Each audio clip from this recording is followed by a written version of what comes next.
오늘 열왕기상 8장의 말씀을 하나님의 말씀으로 하나님의 임재를 경험하는 삶, 하나님의 임재를 경험하는 삶이라는 제목으로 하나님 말씀 증거하겠습니다.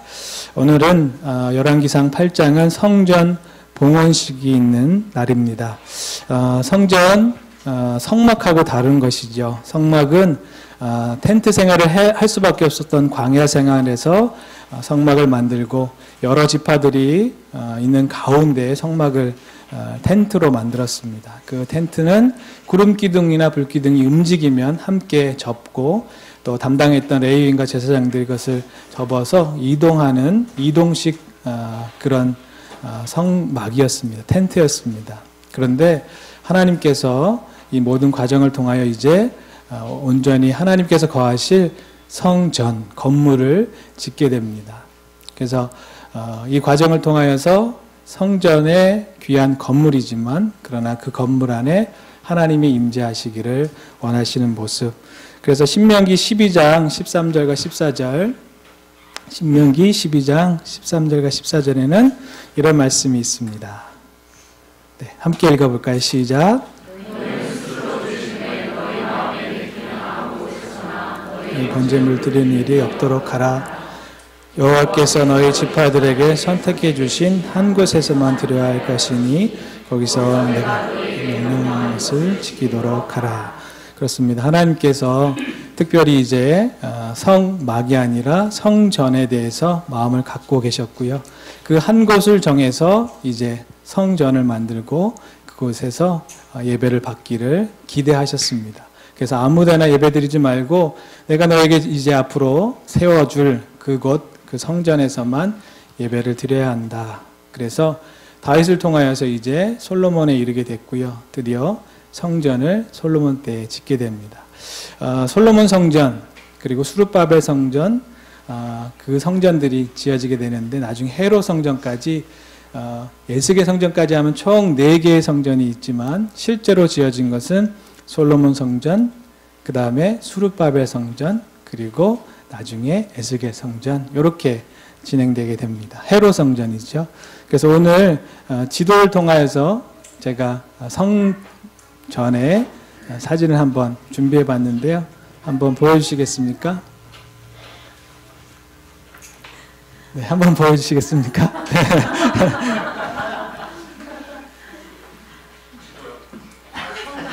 네, 성전 사진. 네.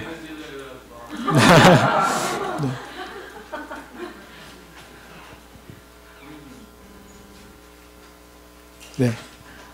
방송 사고였습니다. 네. 조금 이따 보겠습니다. 네. 그래서 오늘 성전을 드디어 완공하게 됩니다. 성전이 총 몇 년 걸렸죠? 예, 7년. 솔로몬 왕이 즉위한 지 몇 년도에 시작하게 되나요? 예, 4년 후, 그리고 성전 7년에 걸쳐서 만들게 됩니다. 보시는 것처럼 솔로몬 성전은 주전 50년에 지어졌고요. 그 다음에 586년, 성경상 중요한 지명이 나올 텐데 586, 굉장히 중요한 시점입니다. 여러분, 분열왕국이 시작되는데요. 언제 분열왕국이 시작되냐 하면 보통 9시에 교회 학교에 9시에 예배 드리면요. 그리고 분반으로 나눠지는 시점이 있어요. 몇 시쯤 되죠? 9시 반. 아닌가요? 우리 교회는 11시 예배니까 좀 다른데 외우실 때 그렇게 외우시면 좋겠어요. 예배 드리고 9시 반 되면 분반으로 나눠지는 걸 보면서요. 9시 반 BC 930년 남과 북으로 나눠진다. 예. 나눠졌는데도 계속 있었고요. 예. 컴퓨터 중에 아주 나쁜 컴퓨터가 있어요. 모자른 컴퓨터, 586 컴퓨터가 있습니다. 예. 그래서 586년에 모자른 사람들이 이제 포로로 끌려가게 돼서 586년이 바벨론 포로로 가는 그 시점을 의미합니다. 그래서 성전은 586년에 솔로몬 성전이 완전히 회파되고 무너집니다. 그때 그 가운데 있었던 지성소에 있었던 무엇이죠? 언약궤도 소멸되게 됩니다. 그래서 그 언약궤가 소멸된 걸 가지고 상상력을 발휘해서 영화를 하나 만들었습니다. 그 영화가 뭐냐면 인디애나 존스의 잃어버린 성계를 찾아서 그런 영화 있었죠. 1981년도에 만들었다고 열심히 조사해 봤는데 그때 만들어진 영화 잃어버린 언약궤를 찾아서. 왜냐하면 586년 이후에는 그 언약궤가 소멸되고 어디로 갔는지 또 어떻게 됐는지 확인할 수 없기 때문에 그런 영화도 상상력을 동원해서 만들어지게 됩니다. 어제 본문 열왕기상 7장에 보면 앞에 보면 물두멍이라고 하는 큰 물바다라고 청동바다라고 할 수 있는 것, 그리고 그 앞에 황소가 몇 마리? 12마리. 그 12마리는 뭘 의미하냐면 12지파, 즉 온 이스라엘 백성들을 의미합니다. 그래서 세지파 동서남북으로 소 모양인데 잘 보이시나 모르겠어요. 그래서 큰 바다를 만들고 거기에 제사장들이 손을 씻고 제사를 준비합니다. 번제단이 있고요. 그 다음에 그 안으로 야긴과 보아스라는 두 큰 기둥 안으로 있고요. 그 다음에 성소와 그 끝에 휘장이 있고 그 안쪽에 휘장 안쪽에 지성소가 있습니다. 요거를 칼라로 한번 다시 보겠습니다. 좀 더 낫죠? 네. 우리는 칼라 시대이기 때문에 이 앞에 바다라고 칭하는 큰 물 대야가 있고요. 그 왼쪽으로, 남쪽으로 뭐가 있냐면 5개의 대야라고 표현하는, 물두멍이라고 표현하는, 그래서 밑에 뭐가 달려있죠? 바퀴가 4개씩 달려 있습니다. 그래서 이동식이죠. 그래서 이동하면서 재물로 올라온 동물을 씻는 역할입니다. 그 뒤쪽으로, 북쪽으로도 뭐가 보이죠? 5개의 대야가 보입니다. 그래서 남쪽에 5개, 북쪽에 5개로 물 두멍이라고 하는 것이 있습니다. 그리고 이 성전에 들어가는 야긴과 보아스로 들어가는 입구는 동서남북 중 어느 쪽일까요? 네, 동쪽입니다. 이 모양과 식양은 언제부터 정해진 거냐면 모세를 통하여서 성막, 텐트가 어느 쪽으로 문이 열려 있죠? 동쪽으로 문이 열려 있고, 그래서 길쭉한 모양으로, 그래서 성막과 성전은 같은 모양과 형식으로 되어 있습니다. 그리고 그 안에는 밖에는 지금 금처럼 보이지만 대야랑 물대야는 금이 아니고 청동입니다. 즉 놋이라고 표현하는데, 놋은 어떻게 하죠? 수세미에다가 열심히 약칠해서 닦으면 반짝반짝한다. 그렇게 해서 어떻게 되죠? 옛날에 놋으로 제기를 만들었죠. 이 제기가 아니고 제사 드리는 것으로, 멀리서 보면 금빛 같습니다. 그래서 멀리서 보면 금으로 된 것처럼 보이는데 실은 청동으로 주조한 것이고요. 왕상 7장에 보면 이걸 뭐라고 하냐면 찰진 흙으로 그 틀을 만들어서 만들었다 표현합니다. 그 안쪽에는 뭘로 되어 있냐면 다 금으로 되어 있습니다. 5개의 그러니까 남쪽으로 5개, 북쪽으로 5개, 총 10개의 꽃 등잔대가 있고요. 그 다음에 상이 5개 있고, 그런 표현이 있고요. 그 다음에 휘장을 넘어서 그 안쪽에 오늘 본문이 나오는 지성소 안에 이제 뭘 해야 되냐면 언약궤를 지금 가져오는 장면이 왕상 8장의 주요한 장면입니다. 그런 과정으로 되어 있고 3층 높이로 되어 있는 그 과정들, 다음 거 한 번만 보겠습니다. 네, 잘 안 보이는데 여기서 포인트는 뭐냐면 뜰입니다. 그래서 처음에는 그 주변에 바깥쪽으로 이방인의 뜰이 있습니다. 이방인은 거기까지 들어올 수 있죠. 그 다음은 여인의 뜰이 있습니다. 근데 이방인의 뜰에서 한 90cm 올라가야 여인의 뜰이 있고요. 여인의 뜰에서 90cm 올라가야 이스라엘의 뜰입니다. 이스라엘 남자를 의미하는데 이스라엘 남자들이 들어가는 구역이 따로 있고요. 이스라엘 남자들 중에서도 선택된 30세 이상의 뽑힌 제사장들만 들어가는 제사장의 뜰이 있고 그 안으로 들어가야 성전 성소로 들어갈 수 있습니다. 다음 보면요. 그거를 신약 시대에는 저렇게 표현하고 있습니다. 그래서 여인의 뜰이 있고 여인의 뜰 안쪽에 이스라엘 뜰, 그 다음에 제사장의 뜰, 그리고 그 안에 성소와 지성소로 되어 있는. 그래서 우리는 그 당시에 태어났으면 어디에 있어야 된다고요? 성소까지 갈 수도 없습니다. 그리고 점점 높아지는, 그래서 하이라키라고 할 수 있는, 신분이 돼야지만 올라갈 수 있고 들어갈 수 있는 그런 모습이 오늘 성전의 모습이기도 합니다. 오늘 성전, 솔로몬은 하나님이 어떻게 인간의 손으로 만든 성전에 그렇게 거하실 수 있겠는가, 그럴 수 없다라는 것이 이제 왕하 8장과 9장에 나오는 솔로몬의 마음입니다. 그러나 역대하 7장과 6장을 보면 하나님이 그 성전에 거하기로 작정하셨습니다. 그리고 그 성전에서 예배하는 자를 만나기로 작정하셨기 때문에 그 성전은 중요한 것이 되고 있습니다. 우리가 우리의 몸을 성전이라고 하는데요. 우리 성전 정말 부족하고 보잘것없고 죄로 가득한데 하나님이 우리 성전에 성령님으로 우리에게 만나주시기로 약속하신 것이죠. 그래서 우리가 부족하고 나약할 수 있지만 어떻게 하나님의 부족한 나약한 그런 성전에 거하실 수 있는가 생각하지만, 그러나 하나님께서 그렇게 하기로 작정하셨기 때문에 우리가 온전한 성령의 전이 될 수 있습니다. 고린도전서 6장 18절에서 20절, 고린도전서 6장 18절에서 20절에 보면 우리 함께 읽어보겠습니다. 시작.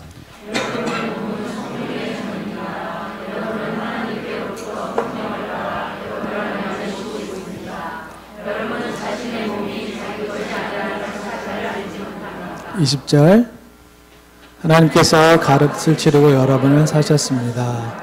그러므로 여러분의 몸으로 하나님께 영광을 돌리십시오.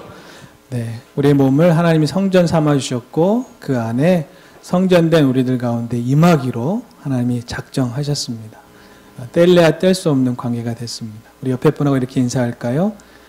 하나님과 뗄래야 뗄 수 없는 당신을 사랑합니다.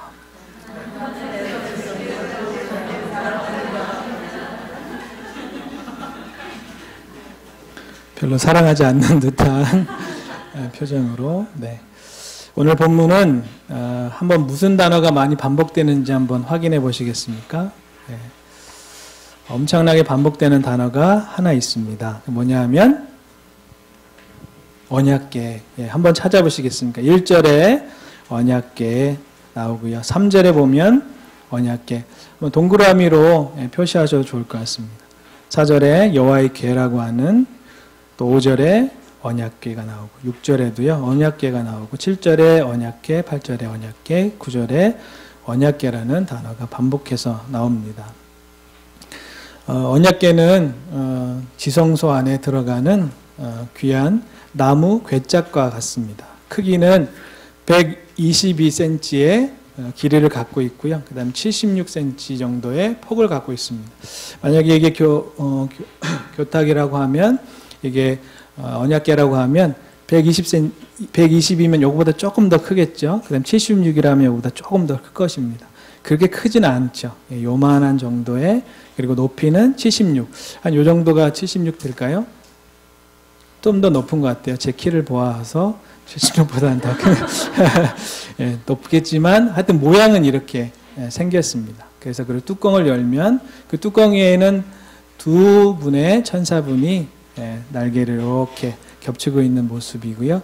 그 뚜껑을 열면 그 안에 뭐가 있죠? 예, 십계명의 두 돌판이 있었습니다. 그런데 히브리서 9장을 보면 거기에 뭐가 더 있다고 하는데요. 3가지 있었습니다. 그래서 옛날에는 언약궤라고 하지 않았고요. 처음에는 증거궤라고 했습니다. 증거궤. 뭐라고, 왜 증거궤일까요? 예, 그 안에 하나님의 하나님 되심과 하나님의 우리를 사랑하시는 놀라운 사랑의 역사가 증거되어 있다. 그래서 증거궤인데 3가지 증거가 있습니다. 첫 번째는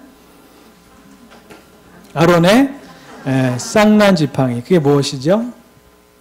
하나님이 택하신 한 사람, 그 사람이 지팡이에만, 지팡이는 죽은 나무인데 그 안에 싹이 난 모습을 형상화해서 증거로 보여줬습니다. 또 하나는 만나의 항아리. 하나님께서 백성들, 먹을 것이 없는 백성들에게 만나와 메추라기로 주셨는데, 메추라기도 집어넣었으면 좋았는데 메추라기는 썩을 것 같아요. 그래서 만나만 그 안에 항아리로 담아놨습니다. 또 하나는 출애굽기 20장에 나오는 10계명의 두 돌판, 그것이 증거궤였습니다. 근데 오늘 본문에 보니까 9절에 보면 언약궤에는 돌판 2개에 아무것도 없었습니다. 이런 표현이 있는데요. 왜 그랬을까요? 왜 언약궤에 두 돌판 외에는 아무것도 안 남았을까요? 여러 가지 이유가 있는데요. 학자들은 이렇게 얘기합니다. 아론 계열의 제사장이 있을 때는 문제가 없었겠죠. 그런데 사독 계열의 제사장이 딱 등장하니까 아론의 쌍난지팡이는 정통성을 증명하고 아론의 그런 혈통을 증거하는데 사독 계열은 자기랑 상관없거든요. 그래서 몰래 치워버렸다. 질투심 때문에 치워버렸다. 이런 학설이 있습니다. 그리고 만나 항아리나 또 이럴 때는 블레셋의 언약궤를 빼앗긴 적이 있죠. 사무엘상 4장에 보면 빼앗기가 될 때 그들이 함부로 다루었을 것이고 그 안에 뭐가 있나 확인하는 과정에서 그것들이 없어지게 됩니다. 그래서 증거궤라고 하는 이름을 가졌던 것이 이제는 10계명의 두 돌파만 있었기 때문에 언약궤라는 이름으로 바뀌게 되는 모습을 볼 수 있습니다. 이 언약궤는 122cm, 그 다음 76cm, 높이 76cm로 된 나무 궤짝이었는데 이것을 조각목이라고 하는 아카시아 나무로 만들었습니다. 그래서 어떤 사람들이 조각목이니까 조각조각 잘라진 나무를 모아서 언약궤를 만들었다 그렇게 표현하는데 조각목은 그렇게 조각조각 난 나무를 모았다는 뜻이 아니고요. 아카시아 나무의 다른 말입니다. 그래서 그 당시 쉽게 구할 수 있었던 아카시아 나무를 하나님의 언약궤로 삼으셔서 그렇게 언약궤를 짜고요. 이 끝에는 고리를 이렇게 고리가 이렇게 됐겠죠. 그래서 네 구탱이에 하나씩 놓았습니다. 그 다음에 뭐가 필요할까요? 그것을 운반할 때 이렇게 긴 나무를 이쪽에 하나, 또 이쪽에 하나 걸어가지고 앞에서 뒤에서 이렇게 드는 것입니다. 옛날에 가마 같은 모습이 될 것 같은데요. 그런데 문제가 있었습니다. 이것이 다윗이 이 법궤를 언약궤를 운반할 때 무슨 문제가 있었죠? 네, 어떻게 운반할지 몰랐던 사람들에 의해서 수레에 태우게 됩니다. 수레는 덜컹거리겠죠. 그러다 보니 우사가 덜컹거리는 것이 혹시 떨어질까 봐 손을 댔다가 죽게 되게 됩니다. 그래서 베레스 우사라고 하는 그런 지명이 생겼는데 그래서 원래 법대로 원래 법궤의 운반 모습대로 하지 않으면 죽임을 당하는 모습을 보면서 너무나 놀랐습니다. 이 언약궤는 항상 같이 따라다니는데 여호수아 전쟁을 할 때도 요단강을 건널 때 무엇이 가죠? 언약궤를 맨 사람들이 발이 요단강에 딱 닿자마자 물이 끊기게 됩니다. 그리고 언약궤를 맨 제사장들이 가운데 물에 서게 되고요. 백성들이 모두 지나가고 언약궤를 맨 제사장이 맨 마지막에 딱 나오자마자 물이 다시 흘렀다는 그런 귀한 이야기였습니다. 또 여리고성을 함락할 때도 언약궤를 맨 제사장들이 하루에 한 바퀴씩 마지막 날에는 총 7바퀴를 돌면서 결국에는 여리고성이 정말 기적이죠. 무너져버리는 그 놀라운 일이 생기게 됩니다. 언약궤는 늘 그렇게 백성들과 함께 지냈습니다. 그런데 그 언약궤가 드디어 기다리고 고대하던 하나님의 귀한 무려 7년이라는 세월 동안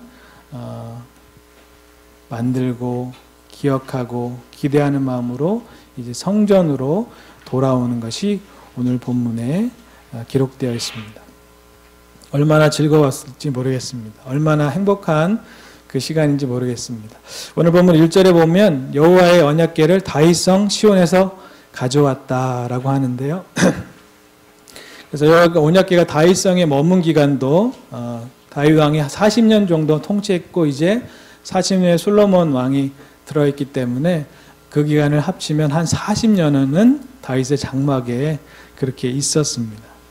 드디어 그렇게 있던 다윗성에 있었던 장막에 있었던 언약궤가 솔로몬 성전으로 오게 됩니다. 근데 잘 보면 2절에 보면 모든 이스라엘 사람들은 일곱째 달인 에다니몬 절기에 솔로몬 왕에 모이게 되는데요. 이것은 성전이 다 만들어진 시기는 그 한 해 전인 8월이었습니다. 그리고 지금 성전 봉헌식을 하는 날은 11개월이 지난 솔로몬 왕 즉위한 지 11년째 되는 그 해에 지금 7월에 성전 봉헌식이 일어나게 되고 있습니다. 왜 11개월 동안 기다렸을까요? 성전은 다 만들어졌습니다. 그리고 이제 성전의 가장 활용점정이라고 할 수 있는 언약궤가 바로 성전 다 만들어지자마자 오면 되는데 왜 11개월 동안이나 성전 봉헌식에 언약궤가 오지 않았을까요? 아마도 11개월 동안 시기를 준비했을 것입니다. 특별히 7월은 에단민월이라고 하는 7월은 우리나라 태양력으로는 9월과 10월 정도 됩니다. 9월과 10월에는 올리브와 포도나무를 수확하는 시기입니다. 우리로 얘기하면 추수감사절인 거죠. 그래서 시기적으로 다 완공을 했는데 시기를 놓친 것 같기도 하고요. 또 정확하게 또 구별해서 만들었기 때문에 그리고 성전에 봉헌할 때 그 봉헌식을 절기를 맞췄습니다. 그래서 에다니멀은 7월 1일부터 시작되는 그 달에는 첫 번째 7월 1일에는 대속죄일이 있습니다. 그래서 백성들이 자신의 죄를 그러니까 7월 1일에는 나팔절입니다. 그래서 나팔을 불어서 전체 이제 그 추수감사절의 절기가 시작된다고 하는 것이고요. 10일에는 대속죄일로 모든 죄를 대속하고 그리고 15일부터 7일 동안 한 주간 동안 펼쳐지는 게 초막절입니다. 초막절은 무엇을 기념하고 또 무엇을 함께하는 날이었죠? 초막절은 초막은 텐트입니다. 초막을 짓고 산다. 초가삼간이라고. 그 초가삼간 속에서 초막절, 텐트 속에 살아가고 있었던 사람들에게 이제 그 텐트, 광야 생활 속에서 가장 중요했던 삶의 목적과 또 그렇게 광야 생활 속에서도 우리를 인도해 주셨던 가장 어려운 때에도 우리를 생명을 끊지 않으시고 사랑하셨던 그 사랑에 감동하여서 초막절을 지내게 되는데 이제 그동안 성막의 경험과 그 성막을 통하여서 초막의 귀한 시간들을 승리로 바꾸어 주셨던 것을 감사하는 마음으로 지금 그 11개월의 기간 동안 준비하고 결국 이제 에다니멀이 다가갔을 때 그 절기에 솔로몬 왕께 모두 모여들게 됩니다. 1절에는 먼저 장로들, 지파의 지도자들, 족장들을 예루살렘에 부르고요. 그 다음에 2절에 보면 모든 이스라엘 사람들을 불러 모으기 시작합니다. 그리고 이스라엘 장로들이 도착하자 그 언약궤를 매게 됩니다. 이제는 알았죠. 언약궤가 어떻게 운반되어야 되는 것을 알았기 때문에 제사장을 통하여서 메고 오게 됩니다. 그리고 지금 언약궤는 다윗성 시온산에 있는 다윗성에서 오게 되고요. 나머지 다른 기구들, 성막의 천이라든지 성막에 들어가는 기구들은 기본에서 출발하게 됩니다. 회막 안의 모든 4절에 보면 회막과 회막 안의 모든 거룩한 기구들은 기본산에서 좀 다른 위치에서 지금 예루살렘 성전으로 솔로몬 성전으로 오고 있는 모습을 보게 됩니다. 그러면서 5절에는 다윗 왕 때 큰 문제가 됐었던 것이 무엇이냐면 그 사람들이 오는 과정에서 많은 사람들이 그것을 잘못 다루고 또 오베데돔의 집에 그 성막에 갔을 때 하나님의 놀라운 역사로 법궤가 놓였을 때 오베데돔의 집이 축복받은 것을 우리가 보면서 그 축복에 의해서 다윗이 그 언약궤를 다시 다윗성으로 옮겨오는데요.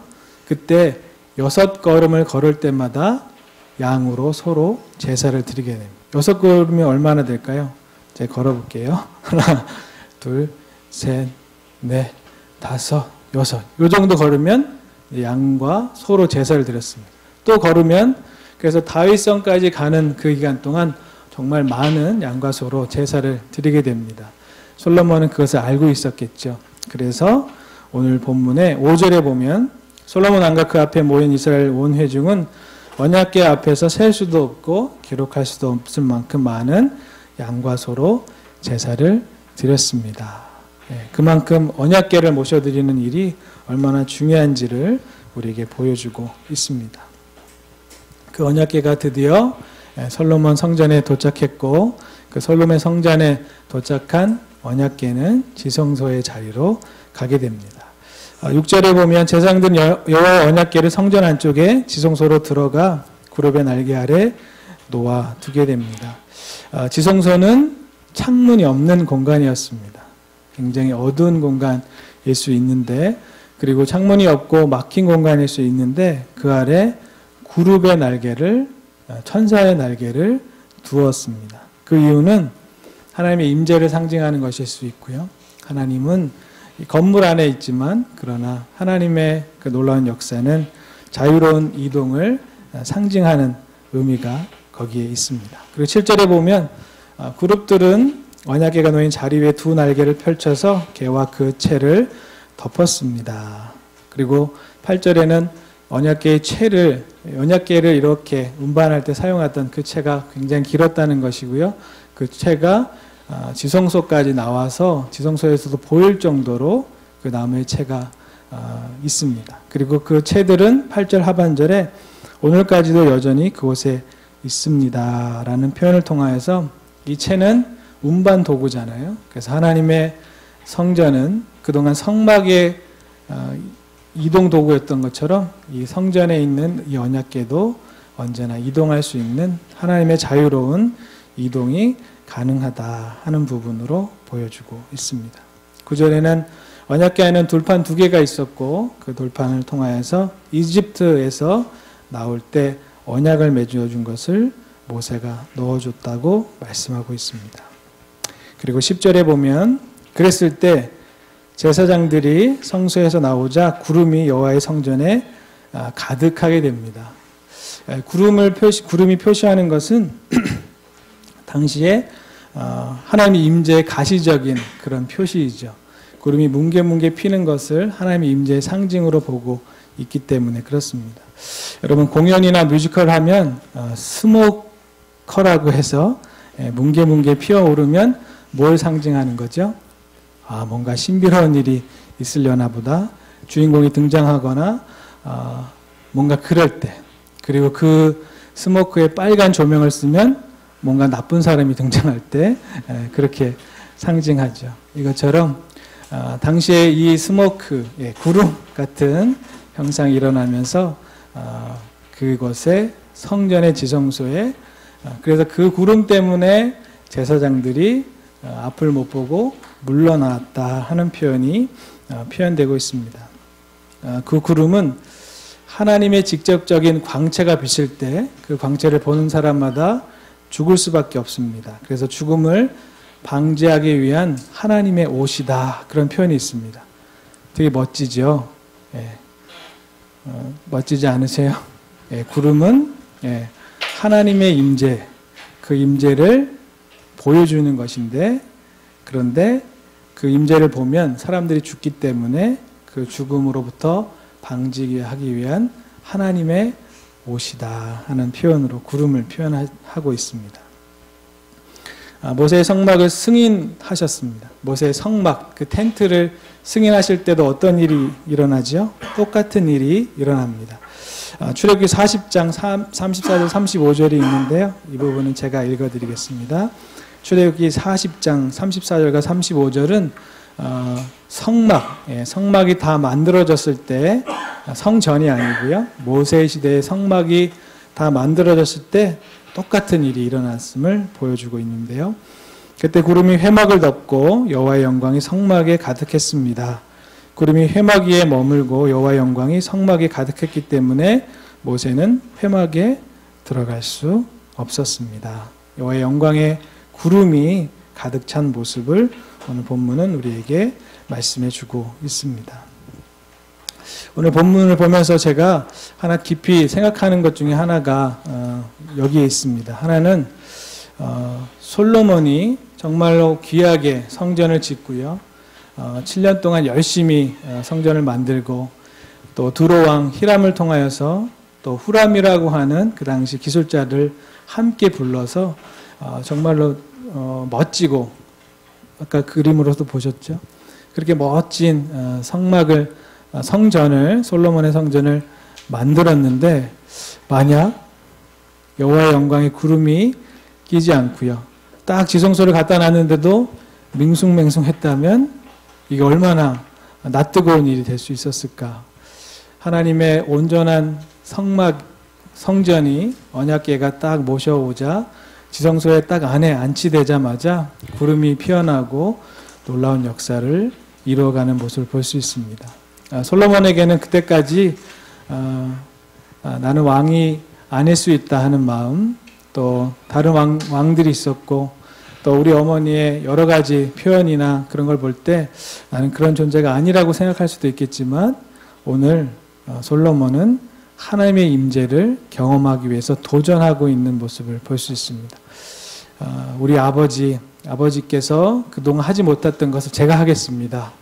하나님의 성전, 하나님이 거하실 장소를 제가 만들겠습니다. 그리고 거룩하게 그것에 도전했기 때문에 하나님의 임재에 도전했기 때문에 오늘 놀라운 여호와의 영광의 구름이 임하고 그 구름이 임한 것을 통하여서 온 천하에 하나님의 임재의 영광이 자신이 만든 솔로몬의 성전에 임하는 놀라운 것을 체험하고 있습니다. 임재를 기대하고 고대하고 또 임재를 받기를 도전하는 삶이 솔로몬에게는 있었습니다. 같은 모습으로 엘리야가 있는데요. 엘리야도 하나님의 임재를 도전했습니다. 총 850명 대 1로 갈멜산에서 영적인 전투를 벌이지요. 그리고 결국 참된 하나님의 임재의 불이 그 전투 결과로 임하게 됩니다. 왕상 18장 36절과 37절의 말씀인데요. 왕상 18장 36절과 37절 말씀 함께 같이 읽겠습니다. 시작.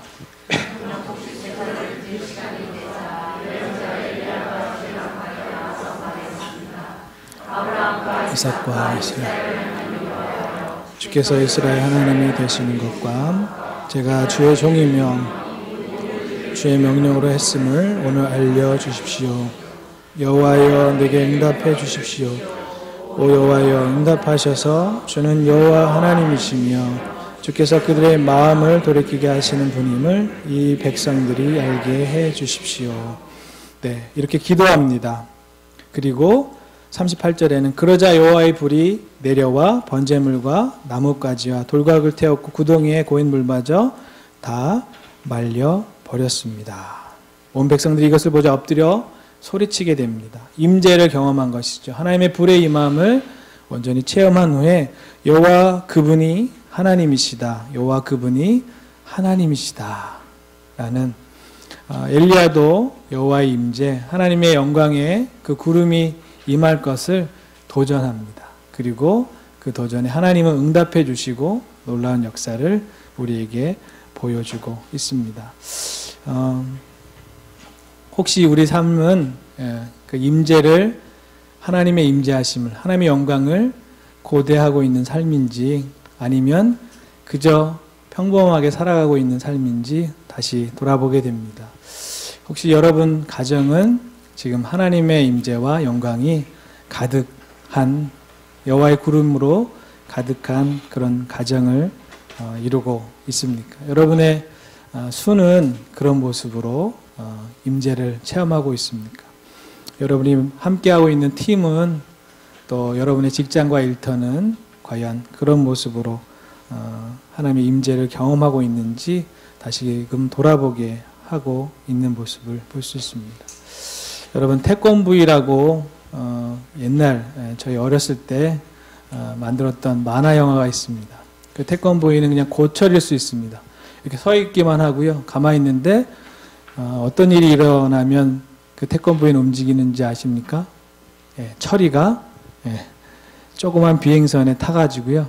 슉 날라와서 쭉 날라오면 뚜껑이 열려요. 머리 뚜껑이 열려서 머리 뚜껑이 열리면 그 비행정에 탄 처리가 여기 싹 내려앉습니다. 그러면 머리 뚜껑이 닫히고요.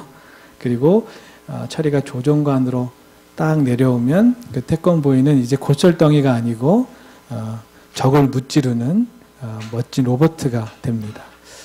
다 태권보이 아시죠? 이거 뚜껑 열리는 거 아시죠? 임재를 생각하면서 태권보이가 자꾸 생각나더라고요. 우리도 그냥 고철덩이 그냥 몸일 수 있습니다. 그러나 성령님께서 하나님께서 우리 가운데 임재하시면 그 고철덩이였던 사람 같은 사람이 움직이게 되고요. 또 우리 안에 거하는 모든 것들이 제대로 작동하게 되고 활동하게 됩니다. 하나님의 임재하심을 경험하는 삶, 또 그 가운데 하나님과 늘 동행하는 삶, 그것이 우리 삶의 목표입니다. 그래서 오늘 솔로몬 왕처럼 또 엘리야처럼 임재를 하나님의 영광을 보는 일을 시험하는 일에 우리가 좀 도전하면 좋겠다 하는 생각을 했습니다.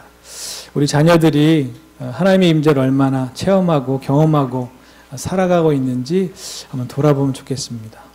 우리 남편이 아침부터 저녁까지 한 달, 두 달 지나는 가운데 얼마나 하나님의 임재를 체험하고 있는지, 하나님의 만져주심을 경험하고 있는지, 우리 아내가 아침부터 저녁까지 요즘에는 드라마 보는 것도 굉장히 좋잖아요. 다양한 곳에서 다양한 드라마를 보여주고 있는데 드라마의 임재에 빠져 있는지 아니면 하나님의 임재를 경험하기 위해서 도전하고 있는지 한번 다시금 돌아보게 됩니다.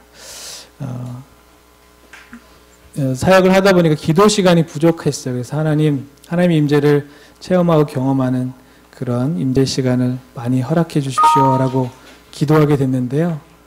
근데 하나님이 제 기도에 응답하신 체험이 하나 있습니다. 뭐냐 하면 지금은 이제 코키틀람에서 말씀을 전하고 있는데 이번 한 주간에는요.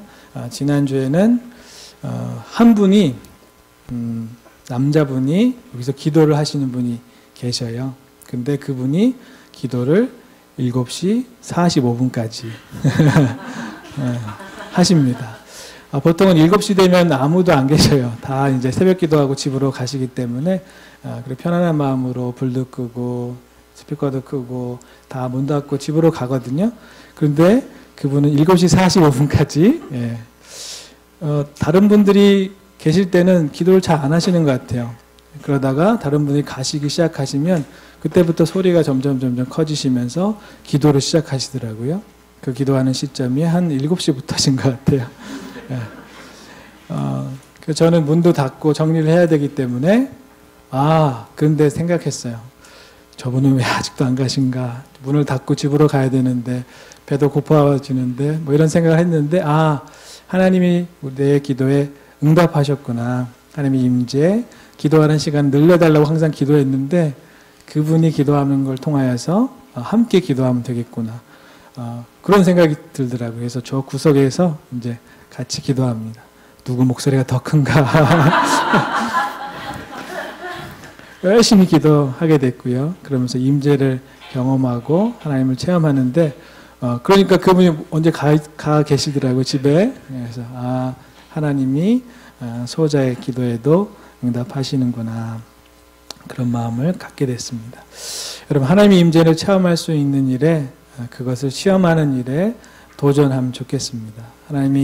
하나님의 임재하심을 여러분에게 보여주고 싶으셨습니다. 그래서 그것을 보여주기 위해서 솔로몬 성전이라는 공간을 통하여서 임재하고 계심을 계속 보여주려고 하는데 그 지성소로 아무도 찾아오지 않고 또 아무도 그것을 시험하지 않고 하나님의 임재가 있는 우리 가정, 우리의 남편과 아내, 우리의 자녀들, 그리고 우리의 직장과 일터, 그곳에 임재가 충만하면 얼마나 좋을까. 그래서 임재가 있는 영광스러운 직장으로, 임재가 넘치는 순모임으로, 임재가 넘치는 아둘람 농장으로 임재가 있는 가족들의 모임이 될 수 있도록 우리가 도전하고 또 최선의 모습으로 성실한 모습으로 살아가야 하지 않을까. 임재가 떠난 성전은 안고 없는 찐빵이고 기름 없는 등잔이고 그리고 등을 킬 수 없는 그런 등대이지 않을까. 생명의 삶에 좋은 예화가 하나 있더라고요. 마음씨가 너무 좋은 등대지기가 있었던 것 같아요. 그래서 주변의 사람이 오늘 밤에 등을 좀 켜야 되는데 등대에 불 기름 많지? 나 좀 빌려주오. 그랬더니 그래 좀 가져가. 그래서 빌려주고 했다가 결국 밤에 꼭 필요한 시간에 그 불이 기름이 다 떨어져 가지고 큰 배가 남초되는 그런 일이 있었다는 것을 오늘 본문을 통해서 또 그 이야기를 통해서 보게 됐습니다. 미국 사람들의 엄청난 욕 가운데 하나는 성령 받지 말고 목회해라. 이것이 엄청난 욕이라는 것이죠. 성령 없이 목회하는 것처럼 힘든 일이 어디 있겠습니까? 임재가 떠난 성전의 모습이 바로 그럴 것입니다.